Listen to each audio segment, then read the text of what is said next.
Thanks very much for inviting me. Such a pleasure to be here today to share with you Raksha Bandhan and also to share with you the World Sanskrit Day, which is really a privilege.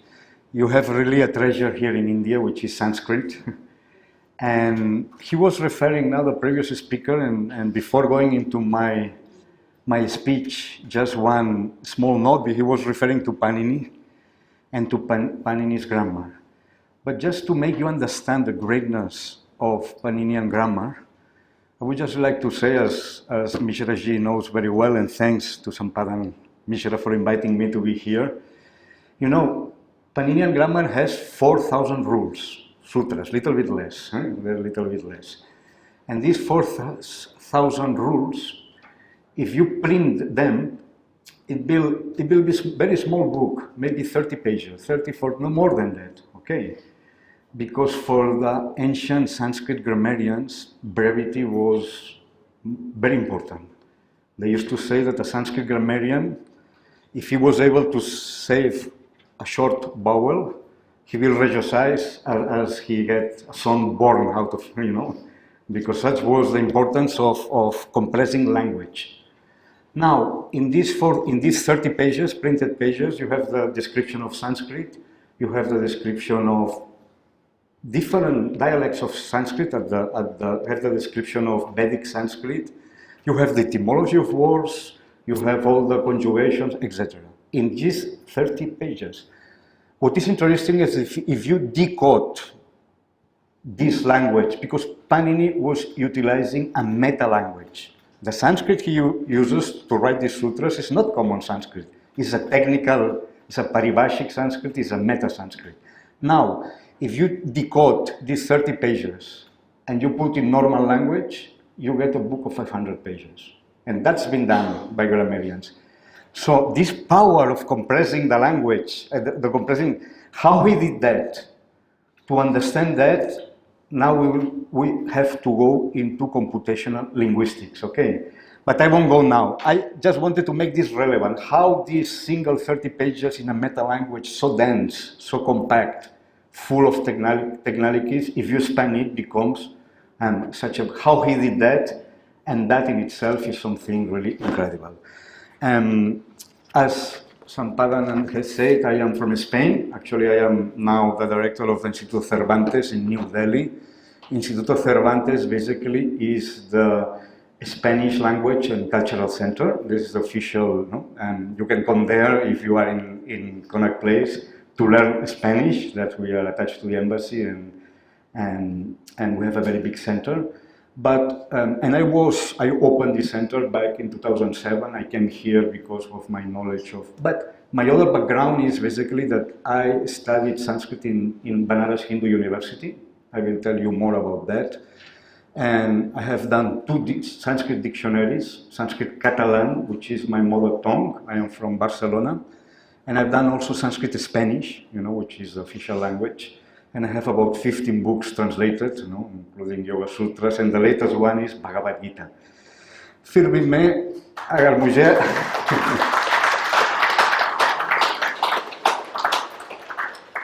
मुझे आज्ञा देते हैं आप लोग, मैं मेरा भाषण तो हिंदी में करूँगा ना, तो क्षमा कीजिए, त्रुटियाँ ज़रूर होंगी, एक नहीं बहुत.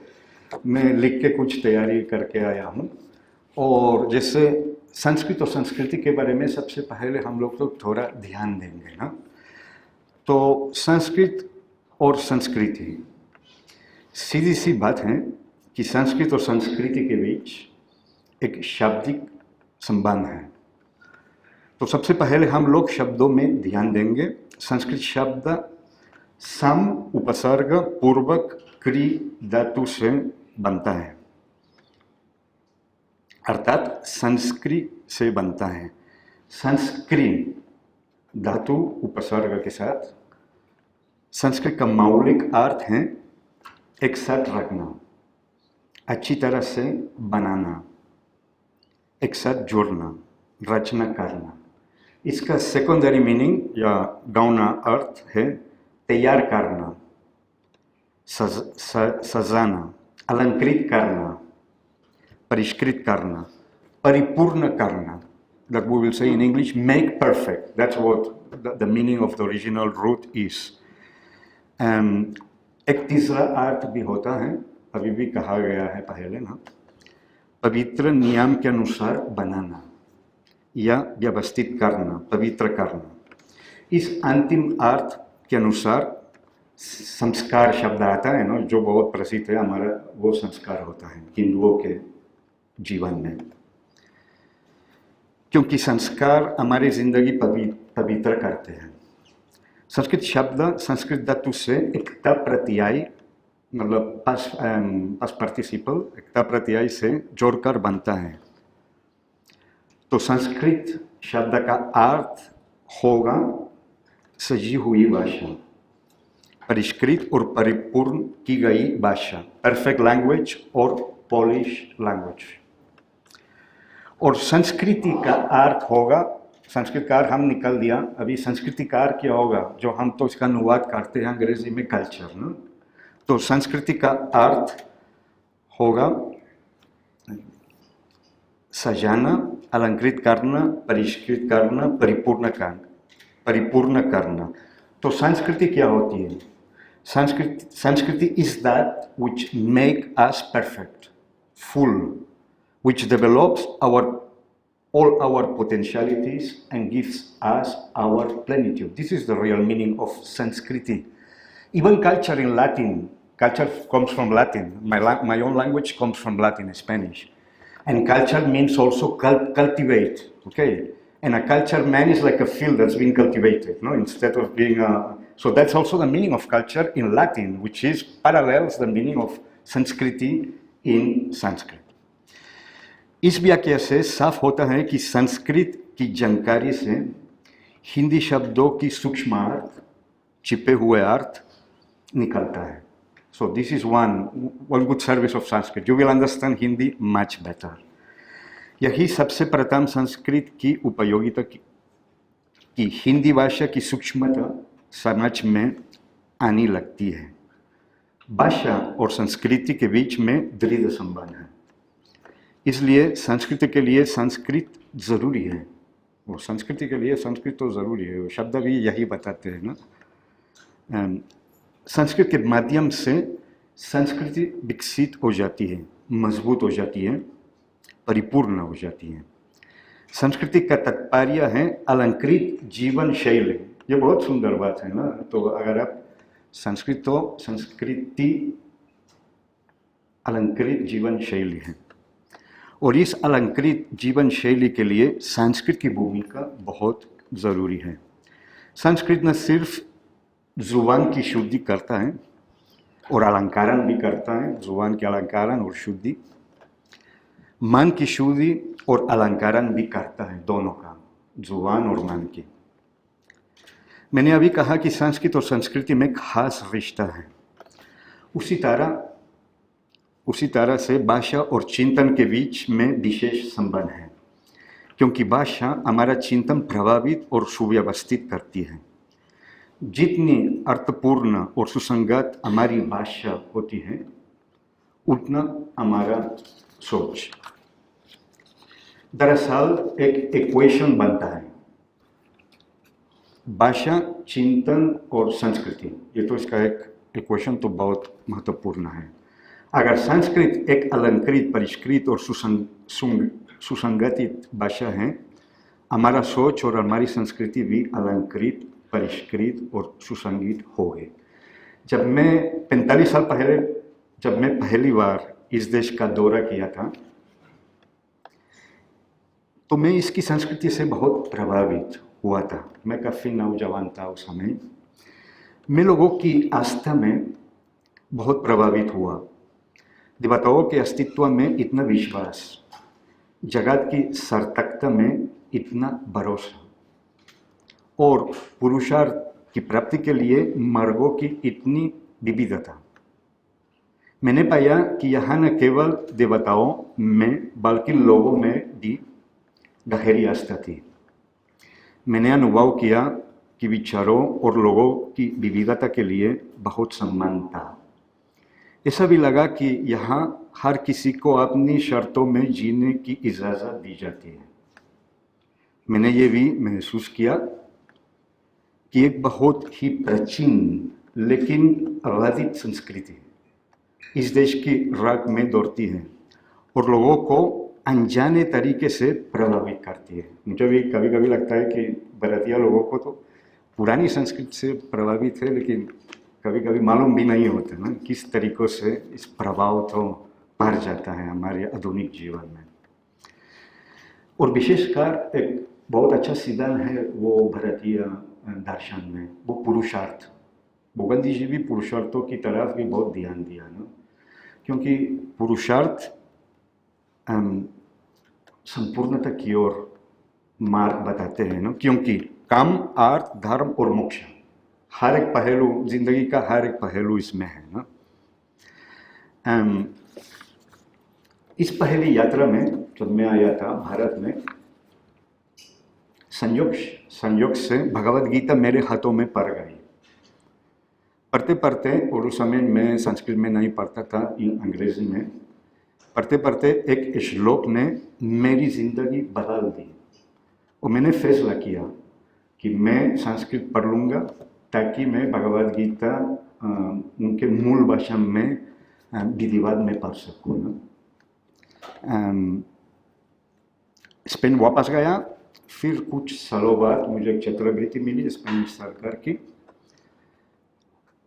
और भारत लौटा और बनारस हिंदू विश्वविद्यालय में प्रवेश किया था। संस्कृत में BA, MA, PhD किया था, व्याकरण के ऊपर मेरा विषय था। और मेरे दो उत्तम बुद्धिमान बकपातु गुरु थे। एक तो मैं बता दिया आपको, श्री नारायण मिश्रा, वो तो फ्रॉम मिथिला, और श्री बगी शास्त्री, वो फ्रॉम मध्य प्रदेश। दोनों का चरण स्पर्श अभी भी करता हूँ, दोनों स्वर्गवासी हो गए, लेकिन मुझे उन दोनों से बहुत विद्या की प्राप्ति हुई मुझे। ठीक है, 40 साल पहले जब मैं इस देश में आया था, मैंने एक आविष्कार किया। यहाँ एक बड़ा खजाना था, उसका नाम संस्कृत है, लेकिन इस खजाने को नज़रअंदाज किया जा रहा था। कुछ भूले बिसरे पंडितों के अलावा कोई इस ओर ध्यान नहीं दे रहा था। आज संस्कृत की स्थिति दयनीय भी है, विशेष रूप से क्योंकि हमारी पंडितों की परंपरा क्षीण होती जा रही है, ये सच में। लेकिन इसके साथ साथ एक आशा की किरण भी है, और यह आशा की किरण यहाँ आज तो विद्यमान है ना। आजकल सोशल मीडिया और पॉपुलर कल्चर में संस्कृत कुछ बहुत लोकप्रिय हो गया है। यूट्यूब और इंटरनेट में सरल तरीके से संस्कृत सीखने के बहुत कोर्सेस मिलते हैं, अब लोग उसका फ़ायदा लीजिए। आज संस्कृति एक विदेशी आधुनिक भाषा की तरह कम्युनिकेटिव मेथड के माध्यम से सीखा जा सकता है। जैसे हम लोग स्पेनिश सिखाते हैं वहाँ सर्वांतेस में ना, बहुत सरल तरीके से आप पहले क्लास में स्पेनिश बोलने लगते हैं, और इसमें जितना कम मात्रा में व्याकरण हम लोग डालते हैं उतना तो काम चलेगा ना, और लोग तो अरे उच्चारण एकदम साफ होता है। तो इसी तरह आज नए नए पेडागोजिकल मेथड्स होते हैं, और स्पेनिश, फ्रेंच, जर्मन, चाइनीज जो भी हो सिखाया जाता है। संस्कृत इस माध्यम से भी सीखा जाए, और सीखने का तरीका तो बहुत और सरल होगा। इस हम लोग ये बोलते हैं कम्युनिकेटिव मेथड, संवादात्मक प्रणाली ना हिंदी में। और आप जानते हैं, अगर मैं और मिश्रा जी भी कहा नो, अगर मम नाम ऑस्कर अस्ति, अहम स्पेन देशात् आगतोऽस्मि, अहम दिल्ली नगरे निवसामि। मुझे पक्का है कि सब समझ में आ गए ना। तो इस तरह धीरे धीरे संस्कृत तो अब तो मिश्रा जी भी है ये सब काम करने के लिए। तो प्लीज़, मैं सिर्फ इतना रिक्वेस्ट है मेरी ना कि नेटफ्लिक्स, सोशल मीडिया से, सोशल पार्टी से थोड़ा समय निकालिए ना, और कुछ संस्कृत की पढ़ाई कर दीजिए। अगर आपके देश, आपकी भारतीय संस्कृति के लिए कुछ करना चाहते हो, इससे कोई अच्छा काम नहीं होगा। इसमें पैसे नहीं लगाना है और ज़्यादा समय की ज़रूरत भी नहीं होती है ना। अगर आप लोग निरंतर काम करेंगे धीरे धीरे, मैं हमेशा बोलता हूँ ना कि अगर कुछ विद्या सीखनी है, कुछ जानकारी, कुछ ज्ञान की प्राप्ति होनी चाहिए। योग सूत्र में एक बहुत सूत्र दिया है ना, दीर्घकाल नैरंतर्य सत्कार सेवितो अभ्यास, कि वो तो अभ्यास का लक्षण देता है। तो अभ्यास होना चाहिए दीर्घकाल ना। नैरंतर्य ये बहुत ज़रूरी है। नैरंतर्य मीन्स कंटिन्यूटी। मेरा मतलब है कि आप तो हफ्ते में सिर्फ 1 घंटे के लिए संस्कृत देते हैं और ये हर हफ्ते करते हैं, इसका भी तो उन्नति होगी 1 साल 2 साल बाद। लेकिन नैरंतर्य होना चाहिए। जितना टाइम देना है तो पक्का ही देना है और इसका मिस नहीं होना चाहिए ना। और सत्कारा सेविता, सत्कारा इसका अर्थ है कि जब आप लोग कुछ अभ्यास करते हैं, कुछ सीखते हैं, सत्कार के साथ कीजिए ना। मतलब द्वेष के साथ नहीं ना, क्रोध के साथ नहीं, गुस्सा के साथ ना। अगर आप पढ़ते समय गुस्सा करते हैं तो कुछ नहीं आएगा ना। तो सत्कार का सेवन भी करना है कि इसमें तो आनंद भी है ना पढ़ने समय। तो मत सोचिएगा कि संस्कृत एक कठिन भाषा है, ऐसा मानना सरासर गलत है। क्योंकि संस्कृत की अधिकतर शब्दावली आपकी हिंदी या दूसरी भारतीय भाषाओं में शामिल हैं, आपने भी कहा है। जब मैं बनारस में था, मेरे साथी हमेशा कहते थे कि संस्कृत सरल है, लेकिन पनिनी ने कठिन बना दिया। ये सब बोलते थे ना, क्योंकि दरअसल पनिनी का व्याकरण संस्कृत सीखने के लिए नहीं है। इसका उद्देश्य दूसरा है। वो तो भाषा विज्ञान का एक किताब है ना, लेकिन it's not a method for learning Sanskrit. And Sanskrit traditions thought that we will learn Sanskrit through Panini, which makes things very difficult, as the Pandits know. Anyway, मेरे लिए संस्कृत बहुत मुश्किल है, अब लोगों के लिए नहीं, क्योंकि मेरी मातृभाषा में स्पेनिश और इसमें कोई संस्कृत संबंधित शब्द नहीं है ना, मिलते जुलते शब्द नहीं है। तो मैं शुरू से हर एक शब्द सीखना है ना, इसमें तो ज़्यादा कठिन हो जाता है एक विदेशियों के लिए। लेकिन आप लोगों के लिए तो ये सरलता है, आपको इसका फ़ायदा लेना चाहिए ना। मेरे लिए लैटिन सीखना बहुत सरल है, क्योंकि मेरा लैंग्वेज स्पेनिश संस्कृत आधारित है। ठीक, तो कुछ लोग कहते हैं कि संस्कृत पिछड़ापन और रूढ़िवाद का प्रतीक है। अभी कम होगा ये विचार, लेकिन पहले ये विचार बहुत प्रचलित था ना। अभी थोड़ा कम हो गया। पहले तो संस्कृत बस रूढ़िवादिता का प्रतीक है ना, और कोई सीखना नहीं चाहता था। अगर हम लोग अपने आप को प्रोग्रेसिव, वैज्ञानिक और उदारवादी मानते हैं, तो ये लोग बोलते थे कि अरे संस्कृत छोड़ो, प्रगति की भाषा अंग्रेजी है ना।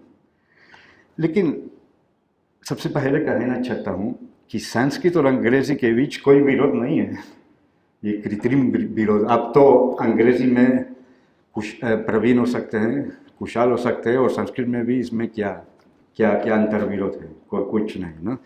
संस्कृत सीखो, अंग्रेजी सीखो, स्पेनिश भी सीखो, विद्या की कोई सीमा नहीं है। न केवल संस्कृत और अंग्रेजी के बीच कोई विरोध नहीं है, ऑन द कॉन्ट्ररी, अगर आप संस्कृत सीख लेते हैं, और मिश्रा जी भी बताया अपना इंट्रोडक्शन में ना, अंग्रेजी और अधिक समझ में आ जाएगी ना। मैं कुछ उदाहरण देता हूँ। दोनों के बीच, अंग्रेजी और संस्कृत के बीच में भी एक ऐतिहासिक संबंध भी होता है, क्योंकि दोनों संस्कृत और अंग्रेजी एक ही परिवार का सदस्य होते हैं। शायद आप इस ओर ध्यान नहीं दिया कि ब्रदर और भ्रातृ एक ही शब्द है इसका, रूपर तो परिवार ना, लॉफ एंड लोप, इसमें तो भी एक एटिमोलॉजिकल संबंध है। टू बाइंड और बंद करना, डेंटल और दंतिया, नेवी और नावा, न्यू और नया, नाइन और नाव, दिस इज हिंदी, ट्री और द्रुम, this is also etymologically related, no, immortal और अमार्त्य, nos or nasa, in Sanskrit nasa, nasika, and so many, you know, daughter, duhitri, okay. We could go on, the list is so long, and that's a specialty of linguistics, no? And then you could also begin to see English as related to Sanskrit. There are very interesting examples, no? You see, the word that in English became love, in Sanskrit has a bad connotation because it's loba, the typical. Anyway, so Sanskrit, learning Sanskrit will increase also your knowledge of Hindi and all Indo-European languages. And in European languages are a lot of them. All European languages except 3 are related to Sanskrit.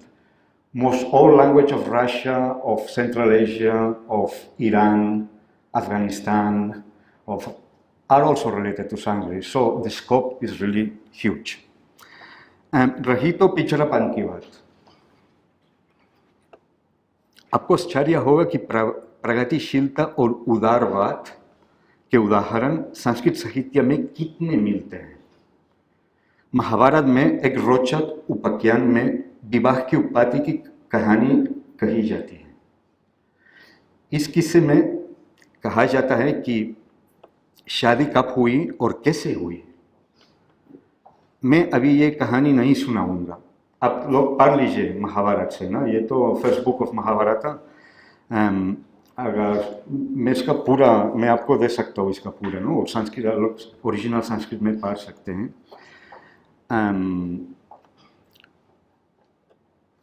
मैं इतना ही कहूँगा कि इस उपाख्यान में के अनुसार शादी की स्थापना के पहले कहा जाता है कि स्त्री लोग पुरुष के अधीन नहीं थी। बहुत एडवांस चीज़ है वो तो महाभारत में मिलता है। तो एक बार पढ़ लीजिए ये, क्योंकि इसमें तो आप देखेंगे कि जो फेमिनिज्म कहा जाता है इसका बीच भी तो महाभारत में था ना, इसका उल्लेख भी किया है। महाभारत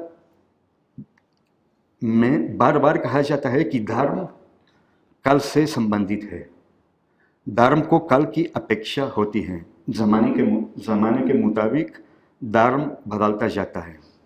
ध्यान दीजिए, यहाँ धर्म का अर्थ रिलीजन नहीं है, रिलीजन नहीं है। यहाँ धर्म का अर्थ होगा नियम और रीति रिवाज के, ठीक है, ये बदलता जाता है टाइम के अनुसार।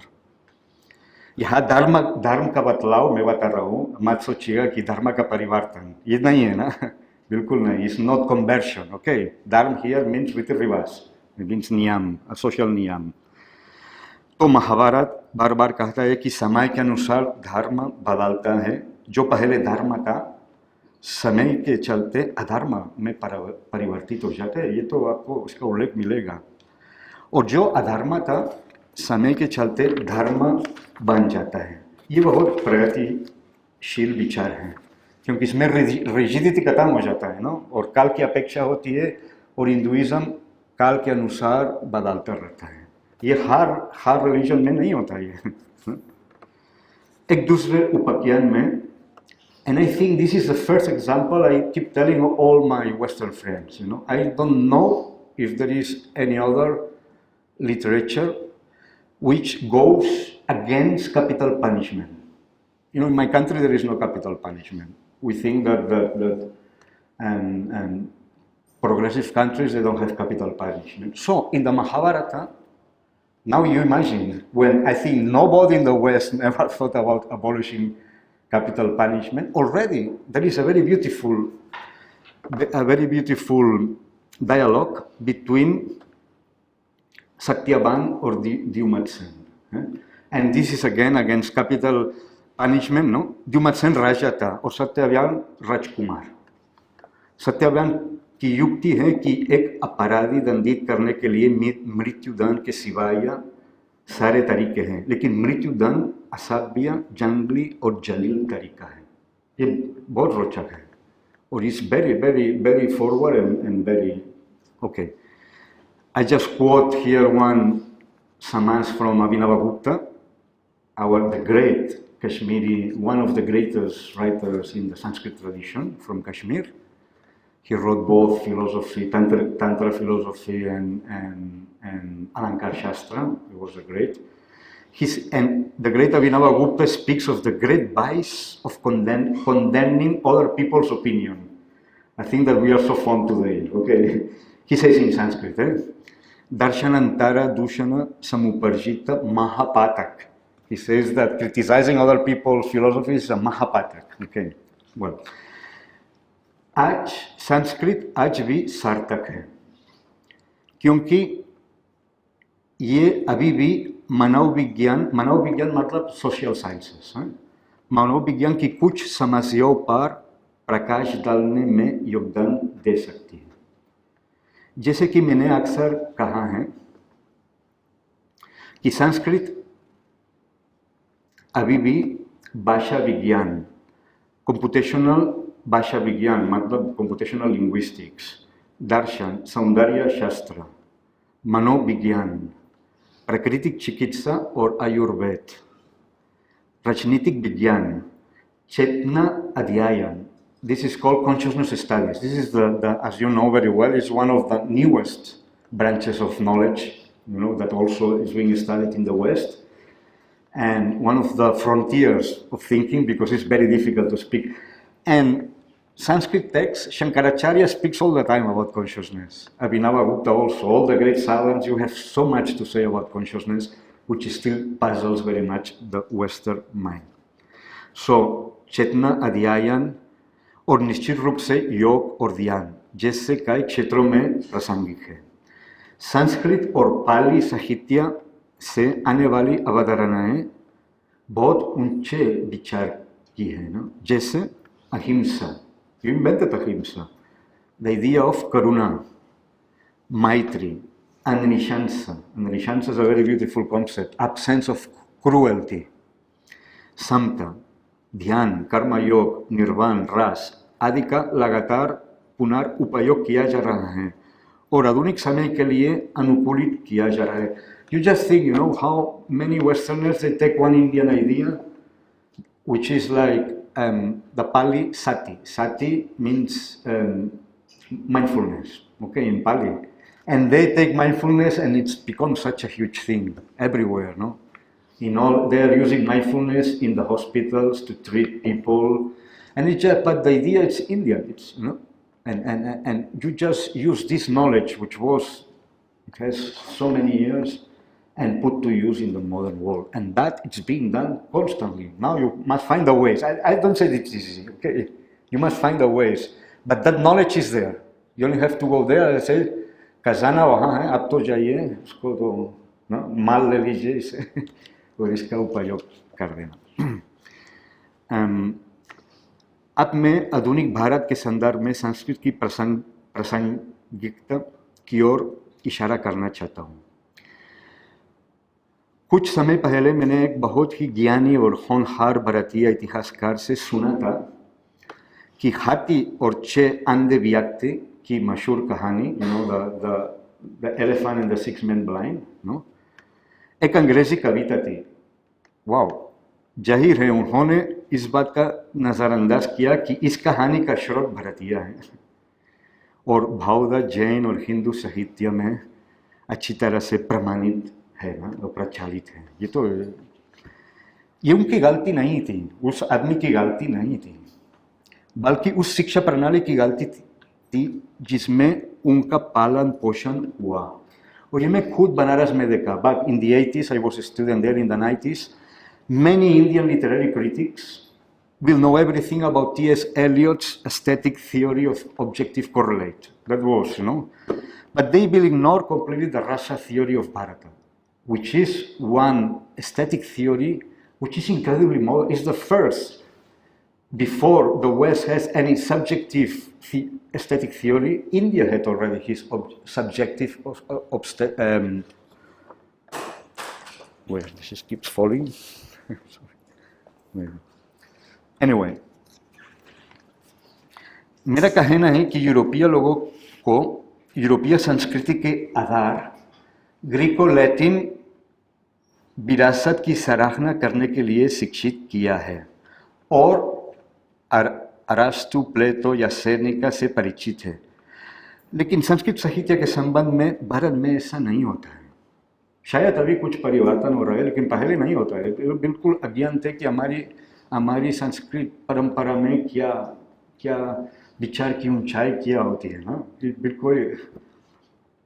तो ये अजीब है क्योंकि हम यूरोपीय हैं, लेकिन हम तो प्लेटो और अरास्तु के बारे में तो ज्ञान दिया जाता है ना।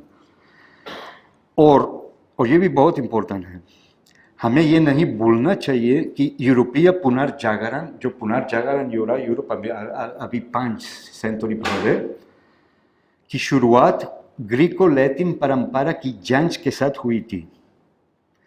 What I want to say is that when Europe, wanted to go ahead, Europe looked back at the Greco-Latin tradition, which was suppressed by Christianity. And that you should understand, Christianity, we know, was against the Greco-Latin tradition, and many of the books were destroyed. What happened in the Renaissance is that there was the rediscovery of the literature of ancient Rome and that was the basis for the new science in Europe and the Renaissance of Europe.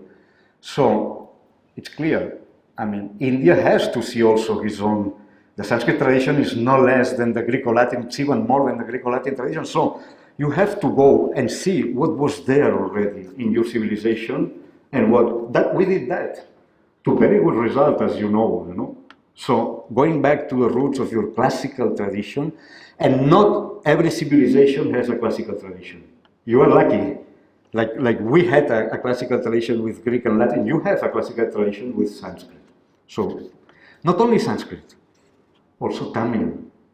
Sangam literature is very important. So you should also pay attention, and Pali literature is also very, very important.